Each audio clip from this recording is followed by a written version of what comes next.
Hello, everybody, and welcome to another episode of HazChat. I'm one of your hosts, Bob Koshignano, with my other bestest. Actually, there's no other. You're one of my bestest friends. Oh, thank you. I'm Derek Shawman. Hel- Welcome. hello. How are we, Mr. Shaman? Doing well. A little tired, but doing good. Dude, I feel you. This when you're retired. I know you don't know this yet, but you will. Trust me. You're supposed to be like, sleep until 10 a.m. I'll stay up till midnight. That's bullshit. Whoever told me that I was going to sleep in until 10 o'clock and just be able to run around in my underoos or whatever, they lied. They flat out lied. Well, I will crack the code and be able to live that life. I hope so. And don't forget to having to get up and go to the bathroom 2 or 3 times in the middle of the night. That's always fun when you get my age or older. I'm just a freaking wreck. Anyway, okay, here we are. So, what we're talking about today is decon. We're going to talk a little bit about decon. It actually came up. Well, it's come up a few times in the classes, and Derek and I were just recently teaching a class abroad, shall we say? And part of our air monitoring class that we teach is that we go into decon and how do you pick decon, and there were some questions, and when Derek and I, as a lot of you know, both were the program managers for Valencia College for the HazMat Tech program for a number of years. And, as such, we always teach, as everybody does, the 3-pool decon thing. And I can tell you, in 30 years in the fire service, I actually had to use the 3-pool decon it's maybe 3 times. And it was only because we were in level A suits. And it was only because that's what we've always done. And you really don't need to do that, especially, well, we'll get to it in a second, but you really don't need to do that. And so, but we teach it, and then everybody thinks, okay, well, that's what we got to do all the time. And now there's what would you say, Derek, a new way of thinking? Um, yeah, I wouldn't necessarily say it's a new way of thinking. It's maybe more of a clarification of how we've been thinking. We have a lot of training scars. Because we needed to complete the task and make sure the students understood technical decon. A lot of times, and I'm guilty of it, you're guilty of it, I think a lot of training programs we would incorporate a full technical decon into our scenarios because we needed to get the students comfortable with the process and how to set it up. Right. But we never really tied in the concept of the chemical properties and whether or not this form of decon was appropriate. And as time's moved on, we have a lot of changes that have been seen over time with started out with the big pushback on taping of PPE, which once we addressed that issue made decon way easier. Right. But also asked the question of what's the property of the chemical we're dealing with? Are we in the right suit? And then that brings us to the level A and the technical decon with multiple pools and asking ourselves again, what are we wearing that encapsulating suit for? If we're wearing it for a gas or vapor based hazard, why are we doing a technical decon? And all the other methods that we taught of decon, adsorption, absorption, degradation, solidification, all those things, we never really hit on them. Nope. As much as we probably should have. And finally, I think that over time, people started asking questions of, hey, we were taught all these different things. How can we apply this to our decon and actually use it versus just talking about it? And we've seen that huge push lately with the non-wet decon, the electrostatic sprayers and things like that. And I think that down south here, we just kind of went with the luxury of we'll spray water, and looking to our brothers and sisters up north who have below freezing temperatures that they might run hazmat calls in. I think that they were a little bit ahead of us on the concept of dry decon so that they don't turn into giant snow people. Right. Big popsicles. Yeah, absolutely. You brought up a good point, and since you mentioned it, That's what I do. but that's what he does. uh, let's talk about the taping and non-taping real quickly, because before we get into our next segment, because I've seen a lot of pictures fairly recently of the whole let's tape it all, baby. Let's go all the way. Go ahead and hit that for a second. Well, that was something that, again, sometimes the best of intentions are passed down, and the people who don't understand what the purpose of the tape was at the time, uh, if a little tape is good, a lot of tape is better. Right. The idea behind the tape was, to help with if you're working overhead and you put your hands up, something like that. You didn't want the sleeves to come down. I get those things. And one of the big factors was were we even in the right suits? Because Right. for the longest time, a lot of teams didn't realize that there is a level B suit that is not fit for an SCBA, and there's a level B suit that is fit for an SCBA. Using the terms level A, B, C versus the NFPA, just because it's what we're comfortable with. We could go into the NFPA numbers, but A, B, and C, I think everyone understands what we're talking about. Right. So what we would see is, instead of a little bit of tape up here and then maybe a little bit on the wrist just to keep it in place, not to seal the suit. We're not trying to make a gas tight suit out of a splash protective suit, but that's what some people were starting to do. They were starting to view it that way. Yeah. And the worst one was the non-SCBA fit suits. We were seeing huge gap right in here, where my multiple chins sit. That me both, brother. People were literally layering pieces of tape and making basically like a hazmat bib and trying to manufacture suit on the scene, versus getting the properly fit SCBA level B suit that's actually gathered all the way around and comes right up under elastic wise onto the SCBA. Until someone showed us and explained to us, hey, there's two different fits of this suit, we just kind of went with what was supplied, and eventually made that change.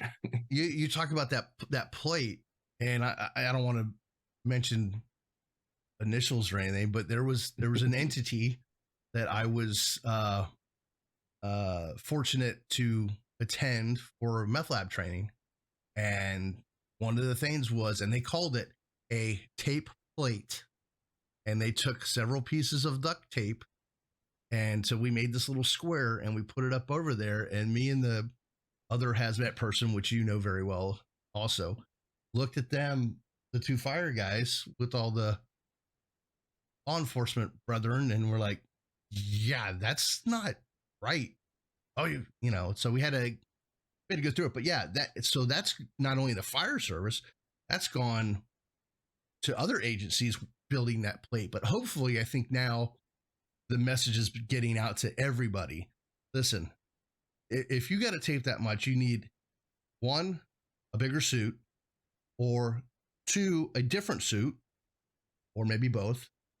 If you put a piece of tape up here to keep the hood from sliding off, I mean, you should technically have a helmet and all that other stuff, but whatever. A piece of tape right here just to hold it in place when you're moving, I got no problem with that. But I remember, as you do, you had remember the buddy tabs, right? We had this thing all the way around. So, and they even taught you pull the buddy tabs so you can pull this off your face mask and it comes off like a nice picture frame. And we're all like, okay. We didn't know any better. That's how everybody was taught, And tying it back into the topic, which is decon. Yeah. My gosh, what a nightmare for the decon people, because they're pulling this stuff off, and then inevitably they're going to get the tape stuck to them, and they're trying to get it off of them, and now they're flinging it. And do we have contaminant now being flung all over the place? It was just, we were creating more of a problem than we were good. But that comes back to the application of what we were taught, the chemical physical properties, the design of the PPE, proper decon. Do we need liquid? Can we do it dry? Can we just wipe this down? All those things. We kind of just defaulted back to information that was, well, this is what I was taught by this person who was taught by this person who was taught by this person. And we have this degradation of the information as to why we were doing this. And then it's in our nature. If a little bit's good, A More's lot's got got to to be be better. better. So That's right. So with that, let's go into our main topic of the main topic is decon, but here's a couple of little tricks, little things that will help you on your way. Go ahead, take it away. So, I mean, obviously, the first thing we want to look at is what is our state of matter. Um, we're dealing with a liquid here. This is triethylamine, so liquid. Obviously, depending on what our mission is, we may come into contact with the liquid. It's a flammable liquid, so we start looking at that flammable liquid. Again, what is our mission? What are we doing? Are we going to be in our fire resistive bunker gear? Most likely, if we're going to be doing something where it's a small leak and we're trying to just patch the leak, maybe upgrading to compatible gloves, maybe some sleeves, something like that. So we still have that fire resistive, or you even have your flash protective suits. There's all sorts of options you have. We're not going to get into the PPE side of it, but essentially we have a hydrocarbon, which, if we remember our chemistry, for the most part, hydrocarbons, if we do have that on us, we need to break that liquid down. We're going to need some sort of a surfactant to break it down.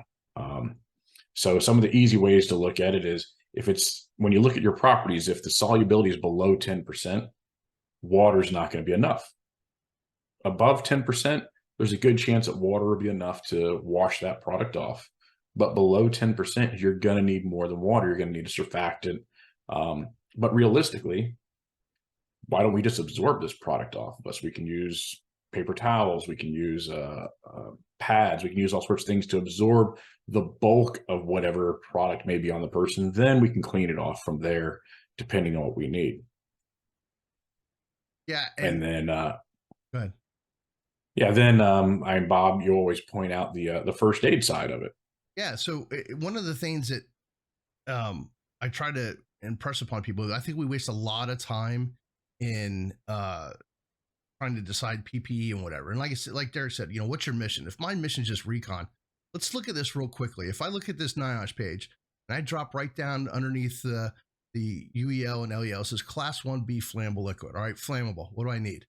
Bunker gear. Bunker gear. So if I need bunker gear and it's flammable, I probably need what meter? 4-gas meter with an LEL sensor, right?